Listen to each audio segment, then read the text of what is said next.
reservoir, the big items that were originally in there were deducted, were taken out of that, the rate increase. That is correct. The items that are related to the project will be funded by the bond issue, by the TIF bonds, are not incorporated within this.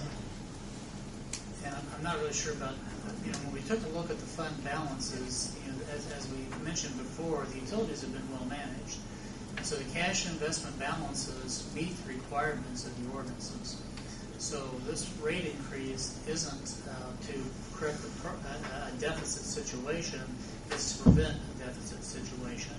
So what we're saying is that when we look at the revenues that are currently coming in and compare that to the outflows, cash outflows, that the rates and charges aren't sufficient from this point forward.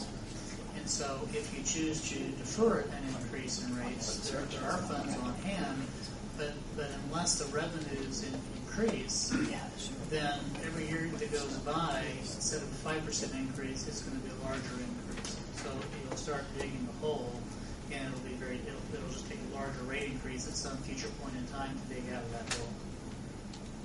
But you're saying right now there's no cause for a rate increase except for just to be precautious. I did not say that. I said the revenues were not sufficient to cover those cash outflows. They're not sufficient. They are not. That is correct.